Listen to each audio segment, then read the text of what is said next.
Welcome in for another edition of Breaking Down the Board. Anita Marks, and momentarily he's going to just appear, and that is Steve Verderosa, scout in the NFL for over 30 years, specifically with the Giants. And last week was our first show. Like I said, we're going to be here each and every Friday night for you around 7 o'clock. I know we're a little bit late getting started. I had to put on my different hats. I was doing Daily Wager on ESPN just a second ago. And so just kind of getting everything geared up. But around 7 o'clock every Friday night, we're going to be here with you as we get closer to the NFL draft, getting you ready. And it is we talked about it last week, right? This is a very special, unique year because of the circumstances, because of, the pandemic, and there is no combine. And so we thought, this would be a really great opportunity for us to do the show and provide some in-depth information for folks that might be just as addicted to the draft as I am. So without further ado, Steve Verderosa, this is your second show. Welcome in, man. How you doing? I'm doing great. We should be in Indianapolis, and St. Elmo's having the shrimp cocktail right now. Yeah, maybe I wouldn't have so many nose hairs. Because they fry right off. I know it is, there's so, and I said this last week, and I say it each and every time I talk about the combine. It truly is my favorite week, professional week. And Indianapolis does it so well. They do such a phenomenal job. And so it is kind of sad, but hopefully, good news around the country in regard to COVID-19. Absolutely. The numbers are down. More people are getting vaccinated. I've got a lot of my friends, teachers, healthcare workers, they're vaccinated. My mom's vaccinated. Hopefully you get vaccinated soon. I got my first shot Monday. So there you go. March 15th, I get the second one. As soon as my age group gets the A-OK, I'm going to go get, so, hopefully we'll be back in action at the combine next year. All right. So let's dive into it.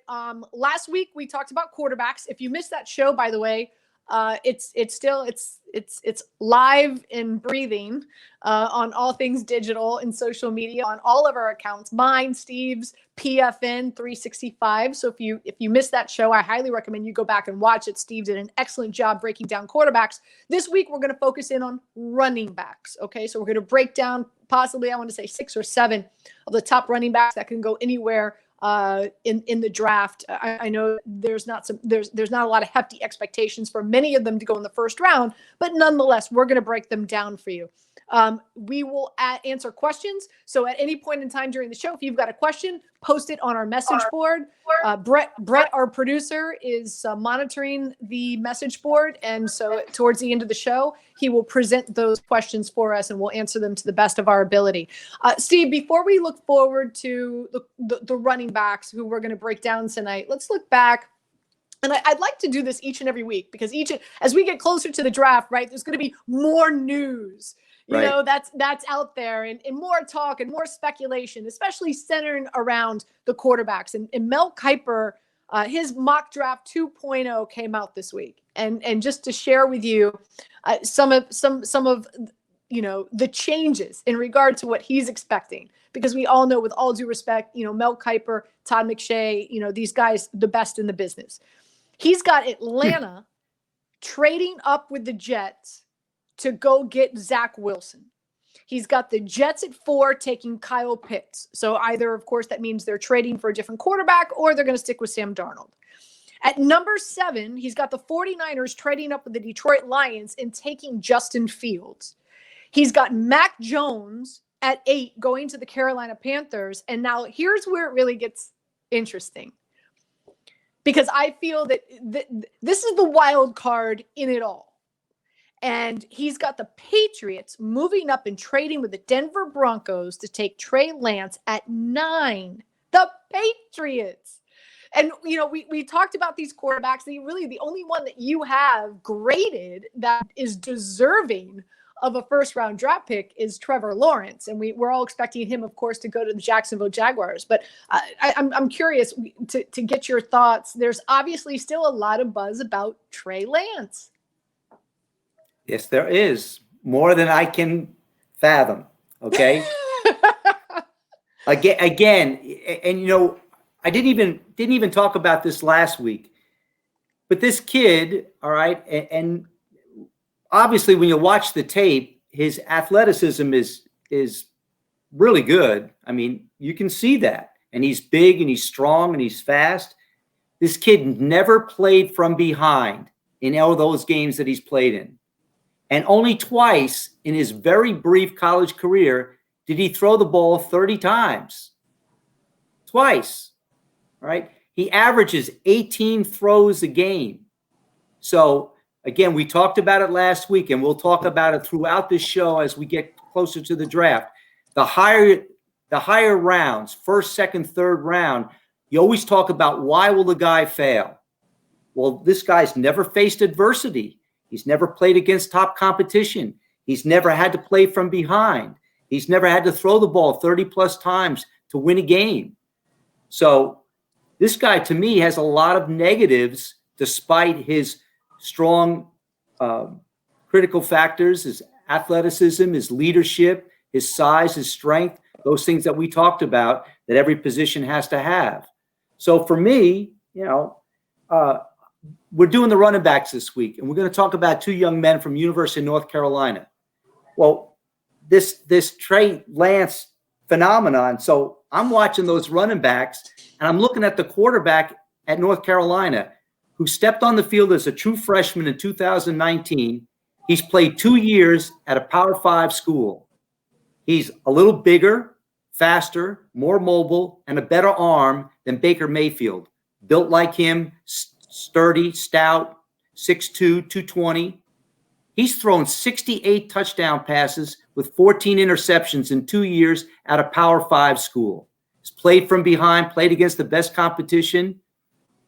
I'm not saying Sam Howell should come out, but this guy's played 2 years at a major level. I'm taking Sam Howell before I'm taking Trey Lance. I can't see it. You know, I don't have the crystal ball to see all those things. To me, there's too many unanswered questions at the most important position. You know, to me, this is all fantasy football, all these drafts. By the way, I forgot to mention, I love your new setup. You've got your got your Giants helmet over there. You've got by the way, it's hard to see. I'm still working on the lighting here. You know, my producers downstairs, my wife and my daughter, they're still working on it to get better lighting here. But there's two classic photos behind you from the Giants from the early 60s. There's a running back who played at NC State, Alex Webster, who was once the head coach. And the other picture over my head right there is the front four in the mud against the Philadelphia Eagles at Yankee Stadium in 1961. I love it. I love it. I love the new digs. All right. Before we move on, I had Quincy Avery on my radio show.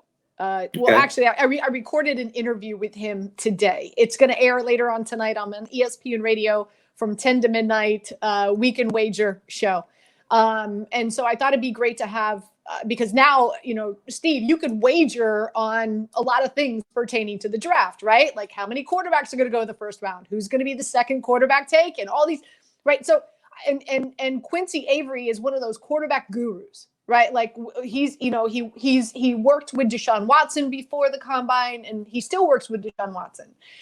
So before I play this clip, because he's working with Trey Lance, the reason I'm going to share this clip on our show is because he is mentoring Trey Lance right now. And so I'm going to share a clip with you. But before we do, I'm curious, you know, what's your take? Because he's one of many. I've met several, like quarterback gurus, guys that spend a lot of time. Once a player is out of college or once he commits to going into the draft, they immediately start working with a quarterback guru like Carson Palmer's brother. Like Jordan Palmer. Jordan Palmer. There you go. He's excellent. What's your take with, you know, with these men and the relationship that they establish and what they do? Are there ones that you value more than others? Like, how does a team digest that, a player working with a certain quarterback coach? You know, again, usually at the pro days when you see those guys with them, it's a scripted workout. I remember when Jordan Palmer did Deshaun Watson at Clemson. All right. It was a very scripted workout. It was almost antiseptic, because there's no anticipation. But those guys like Jordan Palmer, he does a great job with the mechanics, and just like a pitching coach for Major League Baseball, there's little nuances there that if you didn't play the position, you might study it all your life, but you didn't do it. He did it. He lived it. He played in the league. He wasn't an outstanding player, but he still made it and played. So there's value in that. He wasn't as good as his brother, obviously, but right. Yeah, all right. So sure. So with that being said, I'm gonna play this clip again. And my question to Avery was, in his opinion, risk reward. Why should a general manager? Why should a team draft Trey Lance early in the draft? This is what he had to say. Positive, he is a tremendous person and a player, right? So what do I mean by person? Like, yeah, he's a good guy, but he does all the things from a quarterback perspective that you would want, like a true leader, first in, last out mentality. And like thinking about the things he did at North Dakota State, yes, he was a phenomenal talent. I think that's obvious. Arm strength is amazing, but he's also a guy who would make his own cut-ups for his Friday pass game meetings, right? There's no other college quarterback in the country who was in their offensive office going through cut-ups so that they could show their team film for their upcoming game. Like, he's that dialed in. He's that aware. And then the things that he did when he went out on the field each and every week were so vast. And what I mean by that is he was responsible for all of his protection.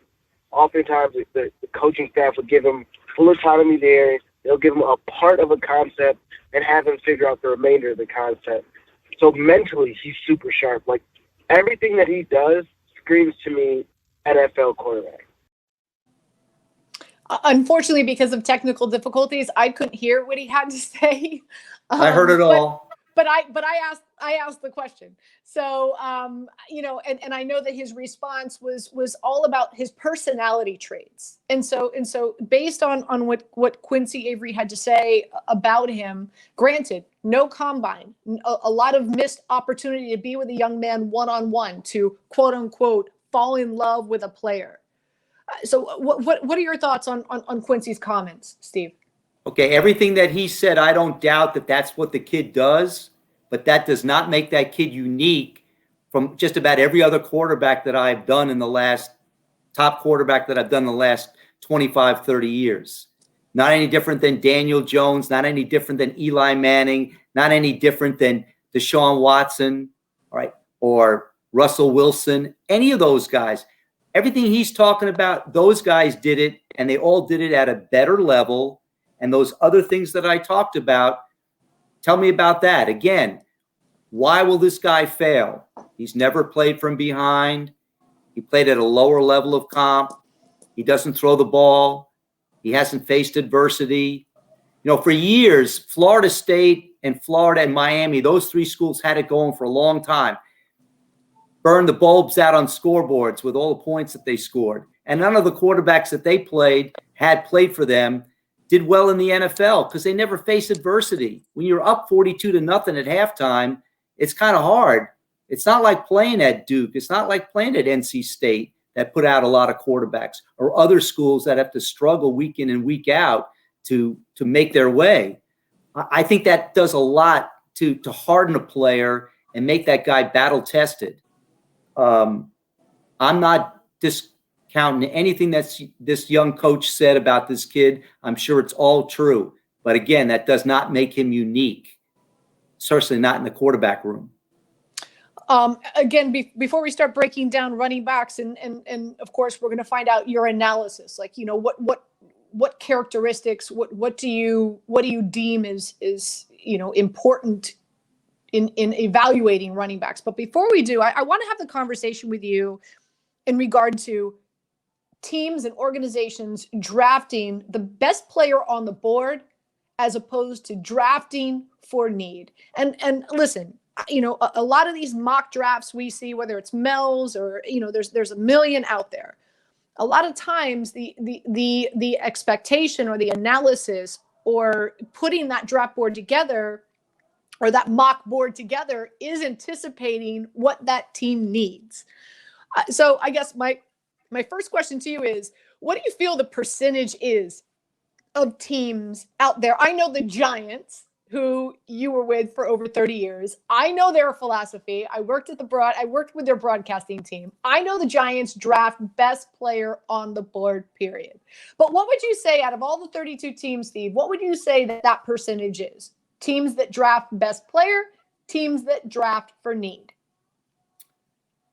I can't really put a percentage on it, maybe 50%. Okay. But real quick, I mean, again, I know I sound dated because I did it for a long time, and this is the new NFL, and there's different trends. But way back in 1984, okay, Bill Parcells was going into his second year at the Giants. And that's even before I was there. I was still coaching in college. The Giants were 3-12-1. They had 3 linebackers that went to the Pro Bowl: Harry Carson, Lawrence Taylor, all right, Brad Van Pelt. They were picking 3rd in the draft. They needed a lot of things. Who'd they take? They took Carl Banks, best player available, right? 2 years later, you got these 2 bookend dynamic players. They win the Super Bowl. Fast forward, okay, 2005, first team NFL, OCU Minora, Michael Strahan at defensive line.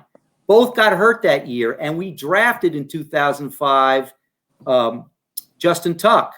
So the draft of 2006, you got all these defensive linemen, but those guys got hurt, right? Who did we take? We took Matthias Kiwanuka. He was the best guy on the board when we picked. Guess what? We won the Super Bowl again, twice when Matthias was there with us, okay? Tremendous depth on the defensive line.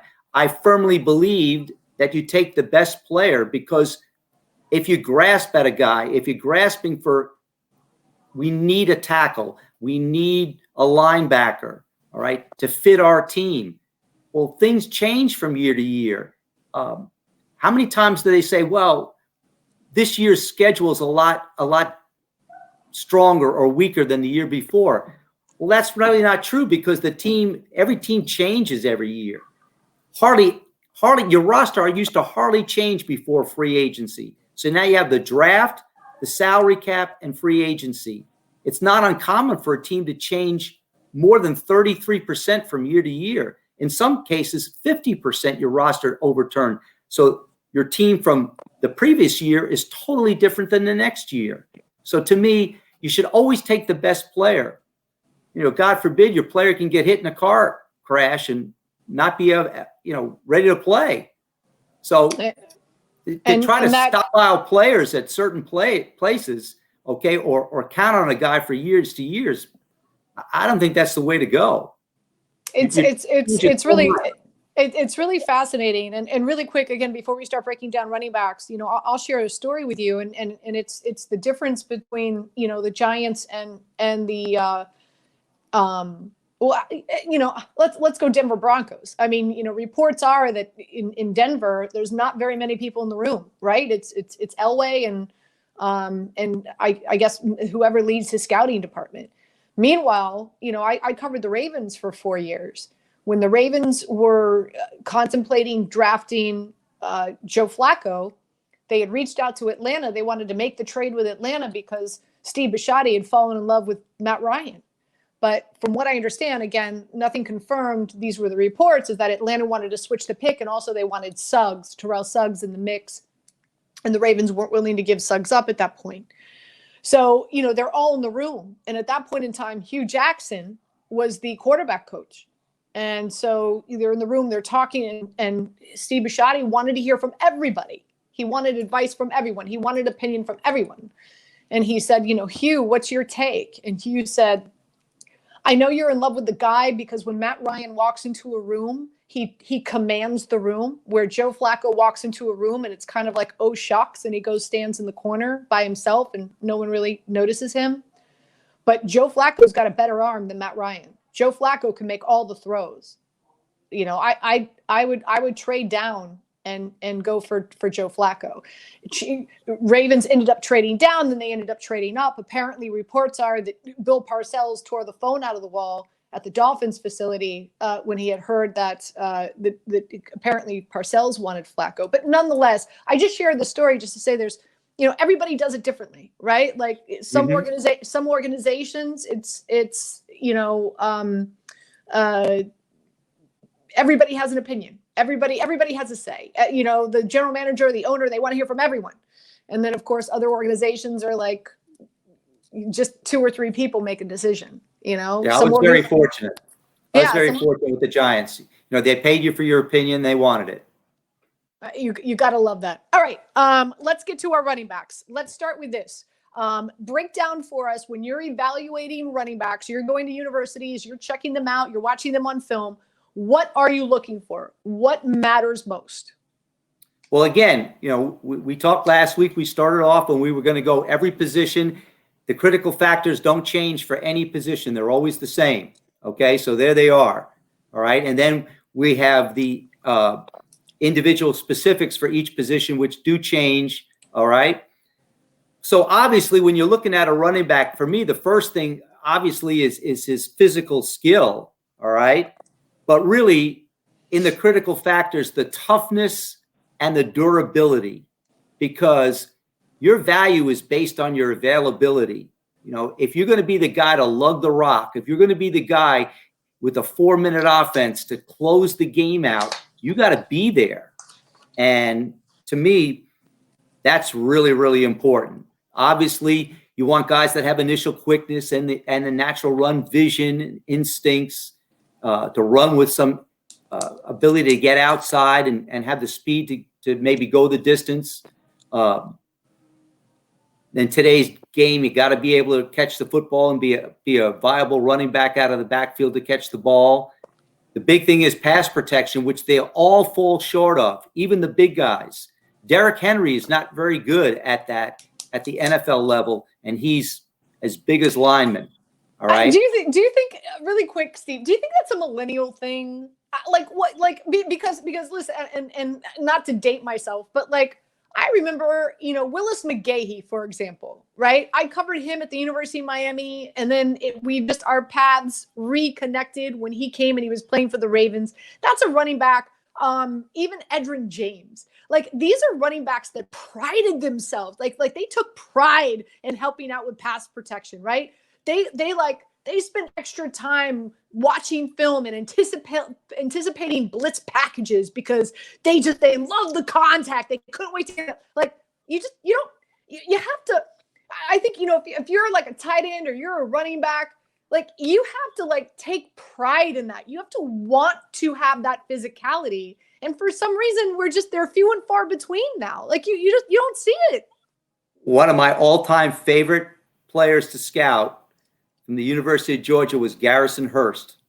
When Garrison Hurst pass protect, he looked to kill an opponent. He was by far the best pass protector of any back I've ever scouted in 33 years. He took the fight to the defender. Now at the NFL level, when we had Tiki developed that 6-inch punch. All right. Tiki was 5'9" and under 200 pounds, but blocking and the game of football, there's a lot of physics involved. And he realized if he took the fight to the defender, okay, he can move that energy and redistribute that energy back into the defender. So he developed that 6-inch punch. Okay, he became an outstanding pass blocker for a small back. And our big guy, okay, big number 27, he figured it out too. Okay, at 264 pounds, and had a little bit of an attitude about Brandon Jacobs. I was just going to say Brandon Jacobs, yeah. Right? Okay, but and he was twice the size as Tiki. All right, but he watched him and he learned from him, and he ended up being a really good pass protector as well. And obviously, he had the physical size to do it. But you look at a lot of guys in the league, okay, and I love Saquon, okay, and Saquon's 230 plus pounds. All right. That young man needs to learn how to pass protect because he's not very good at it. So with that being said, when you do come across a running back who does take pride in pass protect, how much are they now like a lot more valuable than before because they're a diamond in the rough? They're so few and far between. Look, his job is to carry the football or to catch the ball. There will be times when he has to block. what you feel good about is if he's in there with your $40 million man at quarterback, the quarterback's not going to be on his back. All right. So that is important. To me, it's an extra plus, in his tool belt, but it's not going to make or break whether you take the guy or not. Because most of those guys in college, they don't spend that much time on it. And technique-wise, they're not very good at it. Okay. Any other characteristics you want to mention before we start diving into specific Each player? guys? Yeah, there you go. No, you're good. Okay. You're good. All right. So let's go with Etienne from Clemson, 5'10", 205. This is the one guy that I've put money down that I feel that he's going to be the first running back that's going to be taken. Many mock drafts have him going in the first. Some have him going in the second. Some don't have a running back even being drafted in the first. Mm-hmm. So first and foremost, why don't you kind of break down for us, what do you see in this young man? And is this your best running back this year coming out of college? For me, he is. And again, these guys that we're going to talk about tonight, all these guys, I put all these guys in our program because these are the guys that I scouted live last year in 2019 and even before that. So I've seen all these guys in practice, in meetings, in a live game action, and on tape, both in 2019 and 2020. I really like this young man for a lot of reasons. All right. First of all, he's going to be a real plus in anybody's locker room. This is a Louisiana kid, all right, who purposely didn't want to stay at home when he could have went to LSU easily. All right. But he wanted to get out of the area that he was in and get a fresh start someplace else. So you like that about the kid. All right. When you watch him in practice, all the times I saw him at Clemson, this guy always has a smile on his face. He was happy to do his work. That you really like about a guy. Just his attitude. Kind of guy you want to be around. His durability. This is a 4-year guy. Now, he could have easily have come out last year and been a high pick last year, too. He's coming off back-to-back 1,600-yard seasons. But the one thing that he wanted to do, which was brought up to him when he was a freshman, when he first got there, was they said, you got the ability to be the all-time leading ACC rusher. And he needed another year to come back and do that. And he broke Ted Brown from NC State's record, which has been standing since 1978, to become the all-time leading rusher.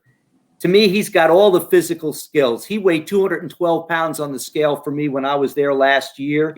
He's got an NFL running back body build that you like. He's compact, muscled up, great durability. He's got an instant start. His initial quickness for me is the best guy I saw. Vision, instincts, inside run ability. He can stick his foot in the ground. He can take that east-west stretch play, stick his foot and change direction on a dime. And the one thing that you can't teach that this kid has is he has long speed now. Every year, all 4 years, he's had a run of 72, 90, 75, 81. He's taken it to the house every year, running away from people. Can't teach that stuff. The other thing, too, is he is an accomplished pass receiver. Kind of my own rule of thumb. If a guy's caught 70 or 75 balls on the college level, he's pretty much ready for option routes and things in the NFL and uncovering from linebackers. This kid has 102 career receptions, soft hands, can adjust to the ball. To me, he's a talented back. If I was in a position to take a running back at the right time and his name was up there, I'd love to have this guy on my football team. Steve, at the end of the draft and a little bit later on, again, we're going to be hosting these shows every Friday. As we get closer to the draft, Steve and I will do a complete 32-pick show for you. But just to mention this, I mean, teams that scream to me that they need a running back, obviously the Steelers. I don't think James Conner is coming back for them. There's some talk and speculation that the Buffalo Bills and obviously the Jets, and all three of them have picks towards the end of the first round. It just seems to me like everything you've just said, I've fallen in love with this kid. like to me, with all those attributes, how does a team that is quote unquote in need not realize that maybe let me ask you this. How often do you get to a player that A, he's what you need, and B, he's your best player on the board? Like is that happen? I would imagine not so Not frequently. enough. Not enough, right? Not enough. That's right. But could this young man be it? Could this guy, Sure. like when it comes down to Pittsburgh or the Bills or the Jets, could it be like, oh, he's our best player on the board, and oh, by the way, we need a running back? Yeah. Listen, like I said, I love this kid. Everything about him, even return. He's got 33 kickoff returns in his career. Not that that's big anymore because 85% of the kickoffs in the NFL are touchbacks. But, if you needed this guy to do it when he came in as a rookie, he could do it. I mean, so now you got a returner, you got a receiver out of the backfield. He really improved his pass protection when he was there, and they all need work. But this guy really worked hard at it the last 2 years to improve from his first 2 years. He's a quality running back, both inside and outside. He's got long speed. There's not a lot of holes in this guy. Would you like him to be a little more elusive, a little more sudden and nifty cutting and stuff like that? Okay, but I mean, you're really splitting hairs there. All right, let's go to running back number 2, and that's Najee Harris, Alabama, 6'2", 230. Anticipated to go in the second round. Who knows? Maybe he falls to the third. I highly doubt it. No way. Give us your insight on that. Give us your insight on Harris. Yeah, I really like Najee for a lot of reasons. Big, strong, powerful kid. What I really like about him is, again, another guy that could have come out as a junior, but he's the lead horse in the wagon now. And Tua and all those guys left. The 2 receivers left, and there was some unfinished business for this kid, which was the national championship. I really liked how he grew maturity-wise. He came in as the number 1 rated running back in America when he went to Alabama, and my sources there told me when he arrived on campus, they felt he was probably the best guy, and the guys ahead of him are already in the NFL. But there was an immaturity factor there. There was a lack of pass protection there and attention to detail that he cleaned all that stuff up. And to me, he just got better every single year in all the little things: pass protection, catching the ball out of the backfield, just reading blocks, better vision. And this year, I don't know if he just got in great shape because he was 230. When I go to a school, I always try to get those guys to step on the scale whenever you can. He was 230 pounds. To me, this year, if he's that big, he looked more toned, more mature, a better finished physique, ran with more power through initial contact. The only thing that Najee, for me, lacks is the true breakaway speed. I mean, Derrick Henry, is an anomaly because he's what we call a faster than quick athlete. Derrick Henry's not a quick starter, but once he gets in the open field, no one can catch that guy. Najee lacks that second burst, that second gear. But to me, he's a really good player. He's a complete back. You'd love to have a guy like this in your stable, but he's not going to put a lump in your throat like Saquon can and some of the other guys in the past, that blazing speed. Let me ask you this. I mean, because obviously, you just broke down your first 2 running backs in completely different styles. Yep. And again, Etienne is expected to go in the first round. Harris, we're saying that I think we're in agreement here. He doesn't last past the second. But could you see a scenario where a team will say, you know what? Harris's running style better suits our offense. Sure. Sure. And again, he comes from a great football school with great pedigree, with hard coaching. He's improved every year. He's mature. He's durable. He's big. He's strong. All right. Again, when you're taking a guy high, what can he do? His longest career play is 53 yards, and he got caught from behind. So if that's a big negative for you, you temper your enthusiasm. But this is a really good player. He's just not a wow guy. He's a really good player. All right, let's move on to number 3, and that is Williams, running back from UNC, 5'10", 220.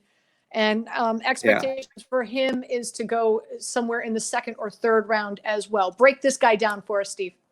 Yeah, this guy, to me, he hasn't scratched the surface. His ceiling, to me, he could surpass a bunch of people. Wait, I'm sorry, because we have Michael Carter up. Are we talking Carter right now, or we're talking Williams, I thought? Okay, we're talking Javonte Williams. Yeah.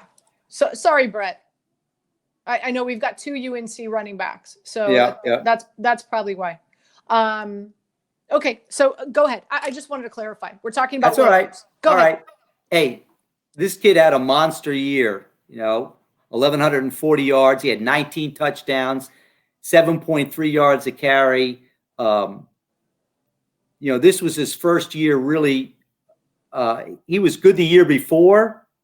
He's got 50 career catches. But the more I watch this guy, his patience and burst to and through the hole is really good. This guy finishes off runs.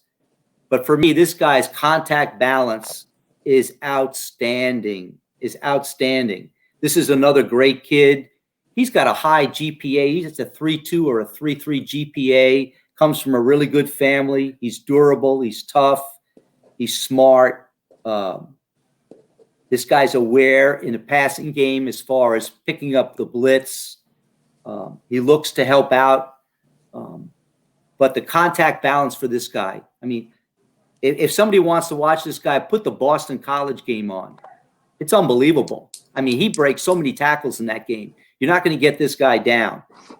He runs hard. He runs with lean. There's a lot of tread on this guy's tires, too, because he's been sharing the time and really 2 years of high production. He was all set to play in the bowl game against A&M, and then talked it over with his family, and his family said, hey, listen, you had nothing to prove. Get ready for the next level. And that's when he decided to come out early. But he's a really good player. Just out of curiosity, Steve, when a college athlete does that, right? And listen, I get it. Like, if you're not playing for a national championship, if you're not playing in those 4 top games, and you have the potential to go in the first 3 rounds in the NFL draft, I ain't mad at you. I understand that there's insurance out there. I know Big Daddy, he insures a lot of them. Hopefully you've had an opportunity to meet Big Daddy. He used to bring pizza to the Giants facility every Friday. But how does a team, how do you look at that if a player pulls out of a bowl game because of safety and they don't want to get injured? That's a whole new dynamic that's just happened the last couple of years that guys started doing. And I think there's both sides of that coin. I know old school guys are not happy about it. That, hey, you're letting your teammates down. Your blood, sweat, and tears. You work together. You strive together. Now you're becoming an individual. But listen, these guys. The reality is NFL players are independent contractors. They're their own corporation. So, they got to make their own decision. They're adults. I don't hold it against them. Like I said, there's 2 ways to look at it, but it's interesting. And now there's a few basketball players, NCAA basketball players, that are going to forego March Madness. Because of that as well. Just FYI, it's not just in one. It's not just in one sport. All right. Now let's pull up the graphics for Carter, another UNC running back, 5'9", 199, and this guy is expected to go somewhere in the 3rd round as well. So break down Carter for us, Steve. Yeah, I think you had him 5'9" with his high heels on, because he's more like 5'7" than 5'9". Okay. Well, you've seen him up close and personal. Yeah. All right. But both him and Williams, from the waist down, they're exactly the same. They got bulbous thighs. They got those nice running back legs that you look for. This kid's an exciting kid for a lot of reasons. I mean, just look at the graphic. He averaged 8 yards a carry. He's got 83 career receptions. He's played 4 years. This guy is he reminds me a lot of Dion Lewis.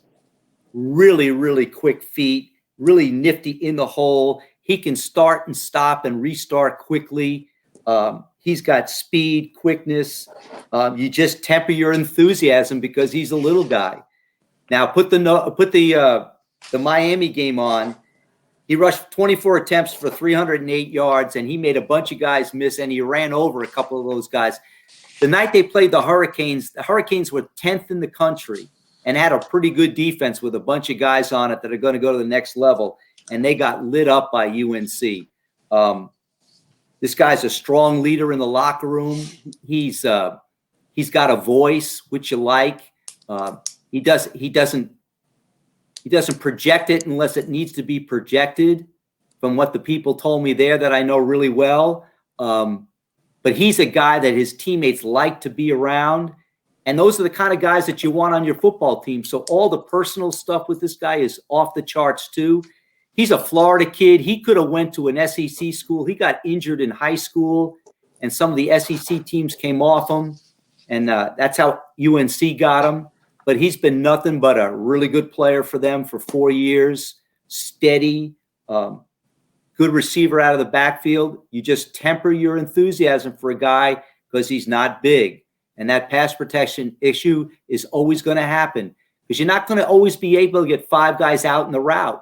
So when people come with that blitz, all right, he's got to step up and take those people on. And he struggles a little bit there. He's very willing, okay? He's aware. He scans the pocket. He does all those things really well, but he gives away a lot of size. So I tempered my enthusiasm. I put him in the 4th round.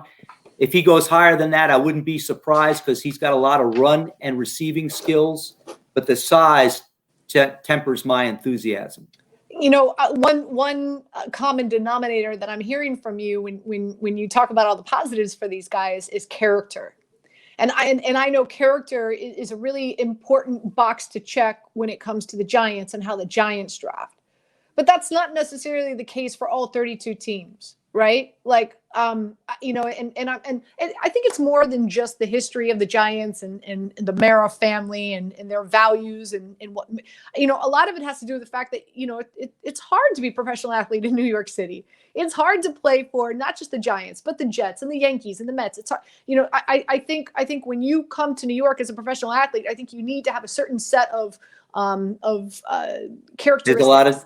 There's a lot of distractions. There's a lot more distractions. Well. So are you going to be mature and focused and be a professional?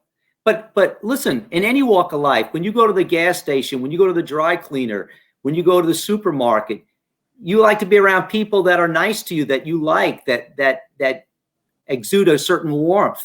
Okay, so it's not any different with ball players. When you walk into the locker room, you want to be around a guy that you want to be around.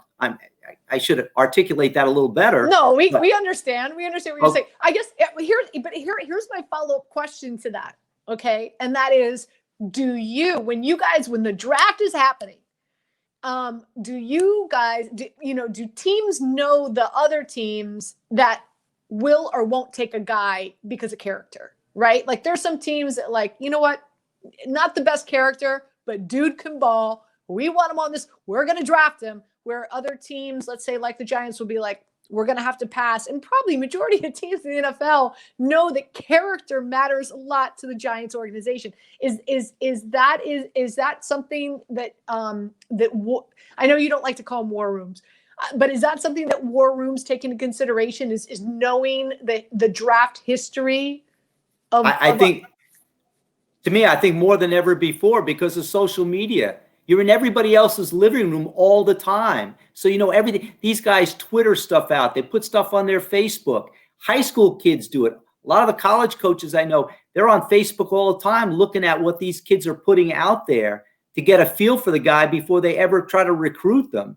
And we did the same thing the last few years, because these guys put stuff out there that just boggle your mind sometimes, that you can't believe the immaturity that they would do that. So when you come across a kid like these guys that I just talked about, that are the type of people that you would like to be around, that just helps their case even more.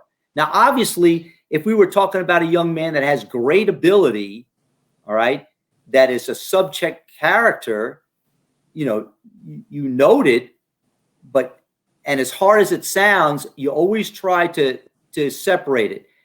My job was to evaluate players. Okay, I'm not the general manager or the owner. That's their call. If the guy is a suspect character, and they want him on the football team because of the ability, that's their call. All right. I note all that stuff, but that was above my pay grade. All right.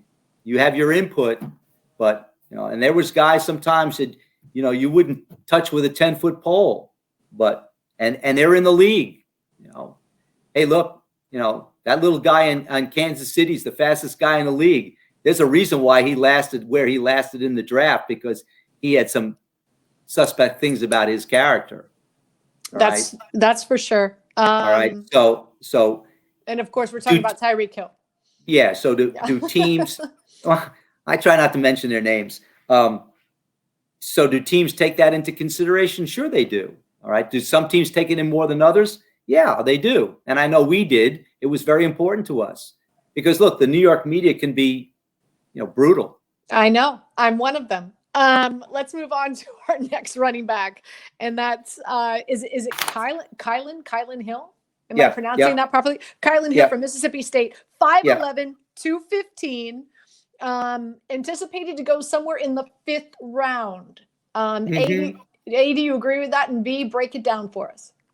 Yeah, this kid's a little different than some of the other guys we talked about. He is really a good athlete. He's another guy with really quick twitch, initial quickness. His inside vision and instincts are not as good as those other guys, but this guy's got speed to get outside and impressive foot quickness to and through the hole. He's got cutting ability. He can kind of change his run style to suit the situation. So he can be a pick and slide guy, patience, wait, or he can be a one-cut runner and stick his foot in the ground and go. Not a power runner. The one thing about this guy, not a lot of initial contact did he run through like some of those other guys. But just too much ability. When I saw this guy in 2019, I saw some electric runs. I saw some great catches out of the backfield. This guy gets on the perimeter. He's a tough cover for a linebacker now. I mean, he can shake those guys out of their jockstrap, really make them miss. So that's what you're looking for, a guy in space. This guy's a good space player, really needs to work on his pass protection. Strange year this year. Mississippi State missed some games, didn't play a full schedule, opted out, played some, not a lot, 3 games. Most of this is really based on 2019.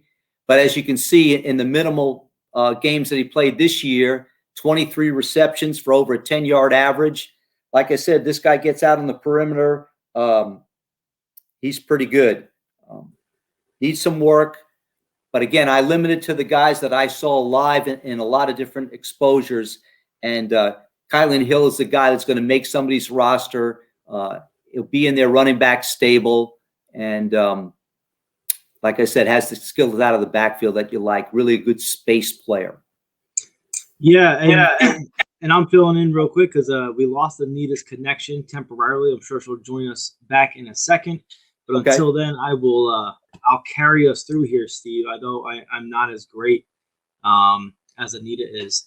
But with Kylin Hill, I see you have a 4th round grade here, 6.5. And we were talking about this before the show went on air today, that your grades are not necessarily reflective of where you see or where the players themselves could end up actually being drafted during the NFL draft. So just because Kylin Hill has a 4th round grade, that doesn't mean that in rounds 2 through 3, once we see those top guys, those Etiennes and those Najee Harrises come off the board, that there can't necessarily be a run on running backs where Kylin Hill could get bumped up.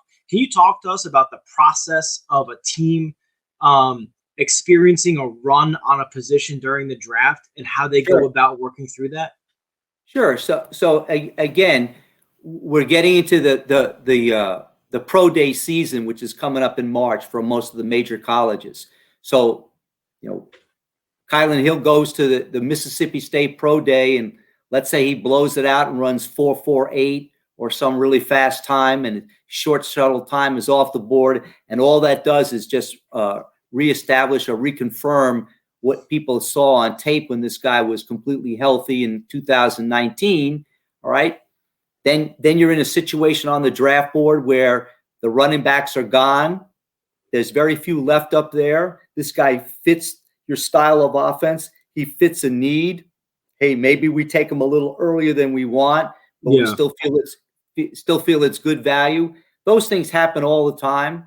All right. At some point, Anita asked me the question about best player available. Well, you know what? Speaking of Anita, as I mentioned, I knew she'd be back very shortly. Okay. She's become so technically savvy since working with us. I'm very proud of her. She is right back. So here she is. I'm going to leave you, and Anita is in the studio. All right. Yeah, I don't know how technical savvy I am. I had to leave my my TV view and now I'm on my laptop and I'm trying to get this fantastic. See how great is our little graphic back there? But I like it. Anyhow, what did I miss while I was away? Are we still talking about Hill right now? Yes. So the question was asked at some point. My grade where I have him doesn't necessarily mean where he's going to go. Brett asked the question, if all the running backs were off the board, could he go higher? And I was about to answer that. And now you're back and saying yes. So based on need. So you asked me before, how did people draft? Did they draft for value or they draft for need? Because of those three factors that we talked about before, the draft, free agency, and the salary cap, at some point, you are going to have to draft for need to fill your own team. So you get into the third round, you really need a running back. You have a fourth round grade on Kylin Hill, but all the running backs that you were interested are gone. Could a team move up earlier to take a player like this or a player that the grade, maybe not warrant a full round ahead? And I said, yeah, that happens all the time. So that's where we're at. Okay.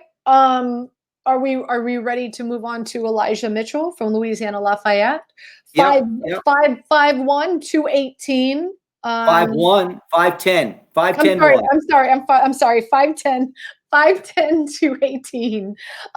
Many people expecting to go in the 6th round, but you give him a 5th round grade.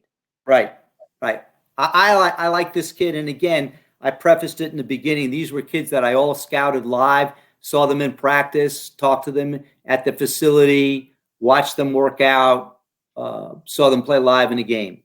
I like this kid too. The first thing you see about him, he's got a physical presence about him. He's got an NFL body. He's got that ideal running back body build, 5'10", almost 220 pounds, even cut, muscled in the right places, the kind of body that can take the punishment that guys do in the NFL. He's got a lot of tread on his tires because he always played in a rotation, and he still was really highly productive. This guy's got solid inside run skills. This guy runs behind his pads. This guy can start that stretch play, stick his foot in the ground and come back. But he brings the 218 pounds, and you better have him wrapped up, because he runs through contact. Can be a slasher at times. Runs hard, looks to finish things, which to me is really important. Again, we go back to, you asked me what's the first thing I look at in a running back besides the physical skills, toughness and durability. This kid's tough and he's durable. So is he a wow back? No. Is he the kind of guy that's going to play 5, 6, 7 years and do yeoman work, play on special teams, get in the game, and be solid in everything and not outstanding in anything? Yes. To me, he's just a really solid NFL player. Nifty feet for a big back, steps through contact, sees the hole, makes solid decisions with the ball in his hand, and his ball security is outstanding. In all the games I watched, I never saw this guy put the ball on the ground. That's impressive. Just out of curiosity, Steve, in talking about all these phenomenal attributes and all the skill that these guys definitely have, you've taken note. How much weight do you put in A, the system they're in, B, the offensive line that they play behind, C, are they playing with a great quarterback where defenses are going to have to play honest? They're not stacking the box. They are stacking the box. How much emphasis goes into the environment and the system and the players they're playing along with? Some, but if you do too much of that, you're going to get bogged down with all of that and miss the point on the player. Focus on the player, all right? Irregardless of the style of offense or who's in front of him. He could have 5 of the worst offensive linemen in front of him. Does he get positive yards? Does he put the ball on the ground? Is he indecisive? If there's no hole, all right, and it's supposed to go through the A gap, all right, does he try to skate, okay, and break the play down on his own? Or does he try to take what the defense is giving him and do it at 100%? So if that answers your question, I try not to get bogged down into the scheme, never look at the opponent, all right? And I just try to focus on the player. Okay. With that being said, I know these are the 5 that you really wanted to focus in, and I know you spent a lot of time watching tape and plethora of information. I can't even begin to tell you just how fortunate we are that we get to spend this time with you every Friday night. But are there other running backs out there that might be flying low on the radar? Maybe they don't get drafted, Steve. Maybe they sign as an undrafted, rookie free agent or rookie, undrafted pick with a lot of teams. There's a bunch of those guys out there, and I haven't gotten all of them. A couple of guys that a lot of people might know about, or the people watching the show might ask about, is Chuba Hubbard from Oklahoma State, who was the leading rusher in the NFL in college football in 2019. All right. He rushed for 2,094 yards on 328 carries in 2019. Oklahoma State. This kid here kind of had a rough 2020. Originally was going to opt out. Then he played in 7 games, got a right leg injury. I never saw any electricity this year. I know he got hurt. He missed Texas Tech and Oklahoma games later in the year, and then he opted out again, and he only played 7 games. I like Chuba Hubbard, but to me, another guy played in a great offense, which was your question previous. I never saw a guy run through enough contact for me. If he's got a lane, he can go. He makes good decisions with the ball in his hands. But he did not put a lump in my throat for me watching him. Okay. And who's that?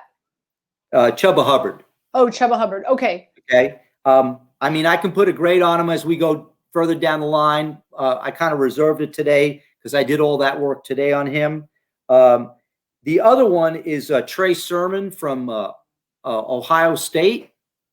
All right. He played 3 years at Oklahoma and graduated from Oklahoma. Opportunity happened for him to be a graduate transfer and go to Ohio State. He had very, very pedestrian production at Oklahoma. He was never the guy there and had a couple of injuries. So he goes to Ohio State, and really, when you looked at his season, he played 8 games this year, and I ended up watching all the games. And you watch the Clemson game in the playoff, really good game, 31 attempts, 193 yards, had a 32-yard long gain, caught the ball 4 times. Then the Northwestern game, which was the Big Ten championship, 29 attempts for 331, 11.4 yard average, another 3 receptions, had a 65-yard touchdown in that game. He was outstanding. Those 2 games, he had 524 yards. But for the year, he had 870 yards. You watch Michigan State, Indiana, Rutgers, Penn State, Nebraska. The guy was pedestrian. He got an opportunity later in the year. Then the championship game against Alabama, he got hurt right away. He had 1 carry for 2 yards. I'm not sure what this guy is. He's got 455 career attempts for 2,946 yards. He's caught 48 passes in his career. He's never been really a big part of the passing game there. That's going to be a big thing he's got to really bone up on. At 6'1", 215, he's got NFL size. He looks to have quickness and some speed.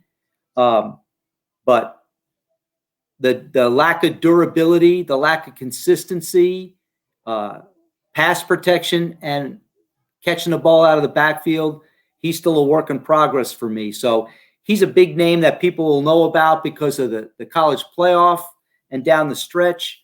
But a lot of unanswered questions for me with this kid that I've never seen him. Just watching all the tape today, he's a good player, but he's a middle round player for me, maybe 4th, 5th round. I'm not as high on him as some of the stuff that I've been reading about. To conclude us talking about the running backs, I'm really curious about something. I feel like I had a general manager once tell me, where you spend your money, where you're making the highest paid players are your quarterback, obviously, you're a shutdown corner, your left tackle, and a defensive end. And, there are some running backs with the exception, right? Like Christian McCaffrey just got paid this past year. Unfortunately, he was injured. We didn't see him play a lot. But a lot of teams won't spend, that big money on running backs. And so I think what we see a lot in the NFL is a lot of like next man up, come in, and teams wanting to utilize, that position during off of a rookie deal, right? Where you're not paying, the big money. Look what happened with Lev Bell and whatnot. Is that, would you agree? Is that the philosophy when it comes to running backs in the NFL? Is, the turnover rate is, if your scouting department can draft a really good running back that could come in and be extremely serviceable and be, your starting running back and run that guy for 4 or 5, maybe 6 years, then that's how you address the position in the NFL. Would you agree with that? I think yes and no. Okay, so let's look at some of the teams. Let's look at the Dallas Cowboys a few years ago. So they get Ezekiel Elliott with the 4th pick in the draft. He's running behind an unbelievable offensive line. All right. Des Bryant still was a serviceable player on the outside. Jason Witten was still the tight end. Had a lot of young players on defense. You got a 4th round player at quarterback that you're paying no money to. All right. And the thing was working pretty darn good, right? And he was a monster his first 3 years. Wasn't such a monster this year, was he? Offensive line's broken down. Quarterback got hurt. Receiving core was inconsistent. Next thing you know, he's not carrying the team.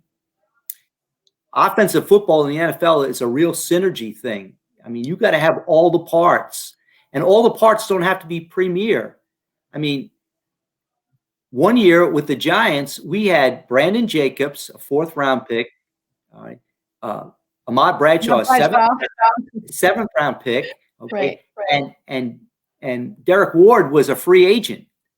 And Brandon Jacobs and Derek Ward rushed for 1,000 yards. We had 2,000-yard rushers. I remember Earth, Wind, and Fire, right? Wasn't that and an 800-yard rusher, right? Okay, so and none of those guys were quote unquote premier backs, but they were all really good players, right? Kid Williams that stepped up in the Super Bowl 2 years ago when Kansas City won it. He wasn't the guy all year long. But if you have a really good team, those running backs, yeah, you'd love to have Saquon Barkley, but Saquon has a hard time when you have no offensive line and no outside receivers. I think you take a guy if he's there, but whether it's Travis Etienne or Najee Harris, they need to go to a good team. They're not the type of players that are going to carry somebody to the promised land by themselves. Those guys, NFL football isn't even formulated that way anymore. We're not playing 21 personnel when you have a fullback. Okay, for the listeners out there or the watchers, 21 personnel means 2 backs, 1 tight end. All right, so 1 back, 11 personnel is 1 back, 1 tight end. All right, so it's a numbering system. It's kind of universal. It's football language that everybody speaks. So nobody plays 21 personnel anymore. So the running back was the focus then, because we're going to take that ball and we're going to pound it down your throat. People don't do that anymore. It's part of the big picture of the spread offenses. And hence why I think we've heard you say this a lot tonight. In a big positive for a guy is his receiving skills, and absolutely. Right, have 83 receptions or 600 receiving yards or whatever the case may be, and that has a lot more value now in the NFL because of the systems that are played than before. All right, well, let's. I do want to spend some time really quick. First things first. Again, if you have any questions for Steve or but I would imagine you've got questions for Steve since he's the guru here. By all means, post them on our message board. And Brett will share them with us before we end the show. But I just want to throw this out. I came across, because of the pandemic, we all work from home. And I watch a lot of sports television. And I was watching Colin Cowherd today. And they shared this stat on his show. Teams that win the Super Bowl, quarterbacks only account for 10% of their cap space. In the last decade. Now, this past year, Tom Brady accounted for 14% of the Tampa Bay Bucks cap space. So, and Peyton Manning at one point, when he won it with Denver, it was 11. But the previous year, when Mahomes won it, Mahomes is 2%. Is that unbelievable? Prior to his new deal, right? 2% when the Kansas City Chiefs won it. I share that with you because there's, the talk right now, Steve, and I know you call it fantasy football, and you're right, but this is what drives the needle. And that is the quarterback carousel with existing quarterbacks. Today, a lot of talk with Russell Wilson. He's got a no trade clause. If the Seattle Seahawks are willing to discuss trading him, who are the teams he'd be willing to go to? The Saints, the Cowboys, the Bears, and the Raiders. Ben Roethlisberger, $41 million a year. He's been meeting with the Rooney family. They're going to work out, renegotiate, redo his deal. So the cap hit's not going to be so bad because the Steelers are in cap space hell right now heading into this next season. And of course, you've got Dak Prescott. And one thing Dan Orlovsky said earlier this week, and I agree with him, and our good friend Paul Latino has said this before, you don't pay good players great money. I don't know if that holds true at the quarterback position because there's very few good quarterbacks, few and far between. So do you make an exception for the quarterbacks? I don't know. That's for debate.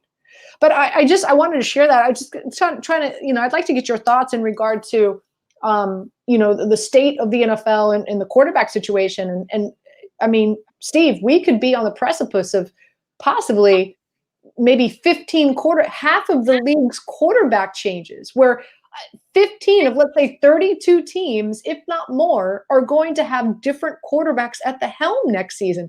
Did you ever think you'd live to see a day? They're so hard to get. To me, that's why I keep saying it's fantasy football. To think that you're going to trade Russell Wilson for who? To get what? Who are you going to replace him with?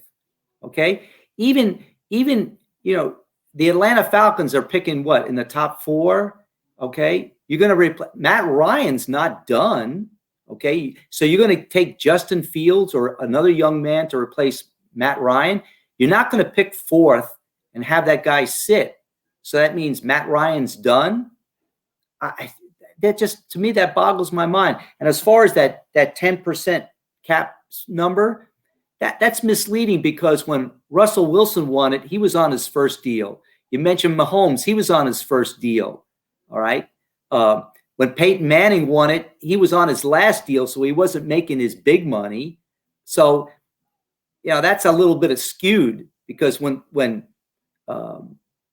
Brett Favre was winning Super Bowls, he was making money. When Eli won his second one, he was making money. So that's kind of a misleading. Well, I think the point is, so Tom Brady, and I didn't preface this, I didn't set it up properly. Tom Brady has come out and said that he's willing to play for nothing, pretty much. I mean, that's not what he said, but he's willing to play for peanuts next year, to try to come back and win a Super Bowl. And the Tampa Bay Bucks, because of the pandemic and all that, he doesn't want to lose Chris Godwin, right? So so the talk is, the last decade, teams are, when you go and you pay the quarterback, or you got a quarterback that you're paying, and that quarterback is taking up, 25, if not more % of the cap, those are the teams that aren't winning anymore.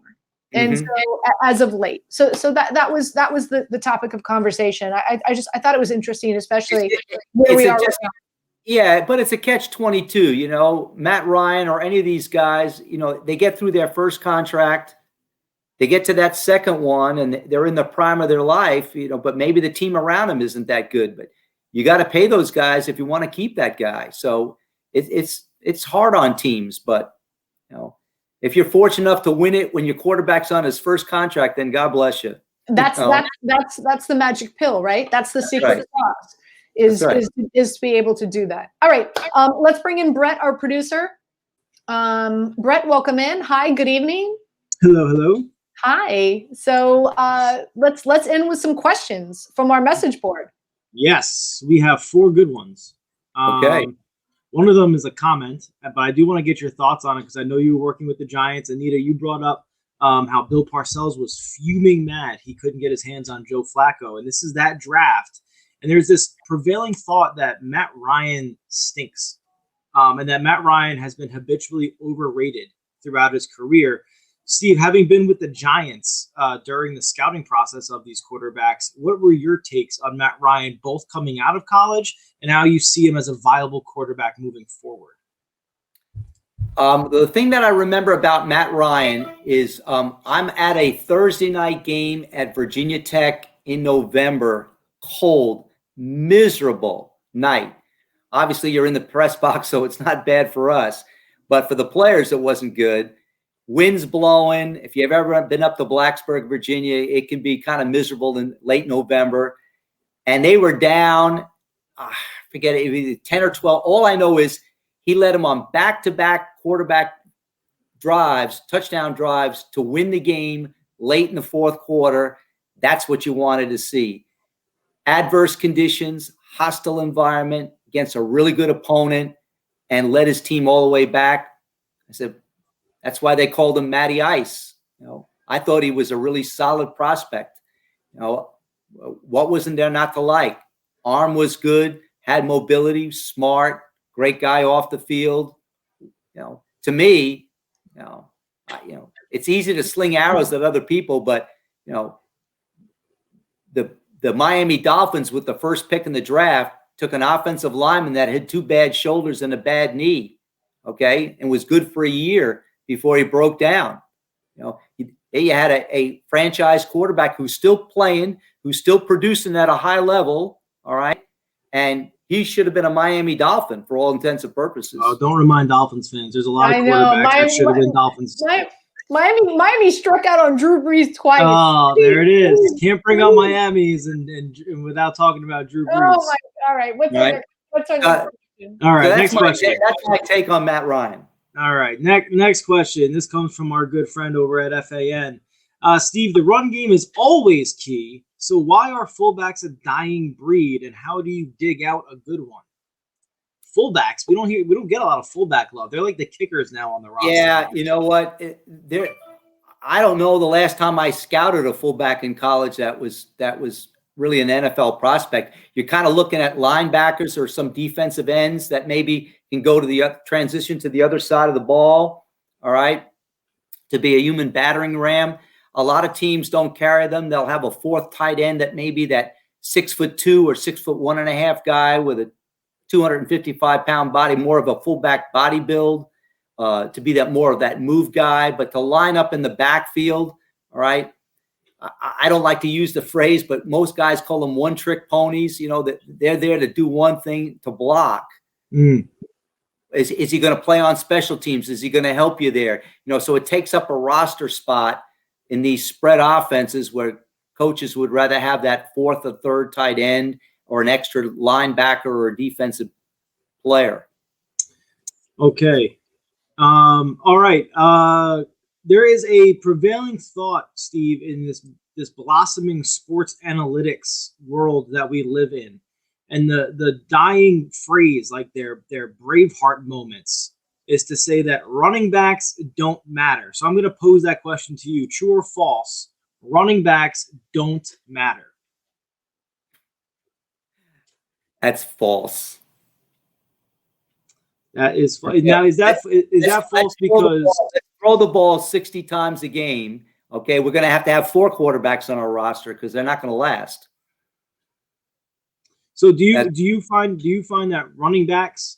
I guess it really goes to, does the specific running back matter? So for example, you guys spoke about like Ezekiel Elliott, and we know a guy like Alvin Kamara, 7th round pick, goes to New Orleans and is now a superstar. If you were still with the Giants, would you advise them to take one of these top running backs every year, or are you one of those guys who believes any running back in the later rounds, as long as he's got some of those critical traits that you've outlined, they will do? No, I mean, there's still talent. I say it all the time. I used to say it to the young guys all the time. Just trust your eyes. I mean, if you see a wow guy, I mean, if a guy wows you, why wouldn't you want him? All right. So if the opportunity came to take a guy that has some wow factor to him, and you also have a need, then why wouldn't you take that guy? So to me, you know, I'm always going to take the best player. Yeah. And it's the coach's jobs to get them on the field. You know, that's what they get paid a lot of money to. So if I'm giving you a talented player that can run, catch, and block, can run inside, can run outside, is smart, is durable, is committed, play him. Why wouldn't you play him? All right. Our final question also sticks with sports analytics. Steve, what was your experience working alongside sports analytics as it's made its way into NFL front offices? Ooh. You know what? That really became much more apparent in my last couple of years. Give you one example right off the top of my head. We were talking about defensive back from Virginia Tech, one of the Edwards brothers that got drafted by the Steelers in the first round. And when we were watching the tape together as a group, and one of the defensive coaches was saying, I never see this guy play on top, meaning as a single high or a free safety, because his senior year, he was played mostly down on the line of scrimmage in the box. So I had said in the meeting that he's played quite a bit up on top. I know quite a bit the previous year when they ran a little bit of a different scheme. So the analytics guy was able to pull it up. The previous year, he had 167 snaps as the single high safety. So there, the coach was then able to see enough snaps at a player at something that he didn't see or was exposed to. And basically that was the analytics was able to give us that information a lot quicker than if we tried to dig it out ourselves. All right, so I'll ask this final question, then I'll take my leave here, and thank you for the time to ask these questions. But in terms of analytics, given what you just noted, do you see football ever going the way of baseball, where managers who are the head coaches in baseball can essentially be replaced by robots? Remember Joe Girardi, Anita, in New York, Binder Joe, they used to call him. Do you see that being the case in football ever, where coaches are essentially replaced by just situational analytics? And thank you guys for the time. No, I'll answer it in one succinct answer. No, I mean, they made a movie about the Oakland A's and their analytics, and all that's great. How many world championships have they won with those analytics? The answer is none. You know, trust your eyes. The game is played by humans, coached by humans, scouted by humans, officiated by humans, and analyzed on TV and radio by humans. So the human element, if you take it out, it's not a game anymore. Steve, thank you so much. Again, such great analysis. For folks that are watching, if you missed any portion of our show, breaking down the board, focusing on running backs tonight, you could go back and watch at any point in time. This show will live on all our digital media space. Mine, Steve's, of course, PFN. We want to thank PFN for giving us this platform as well. And Steve, just again, a wealth of knowledge, a lot to digest, a lot to dive into, and so appreciate you getting me and all of us ready for this draft. So thank you, my friend. Have a great weekend. You do the same.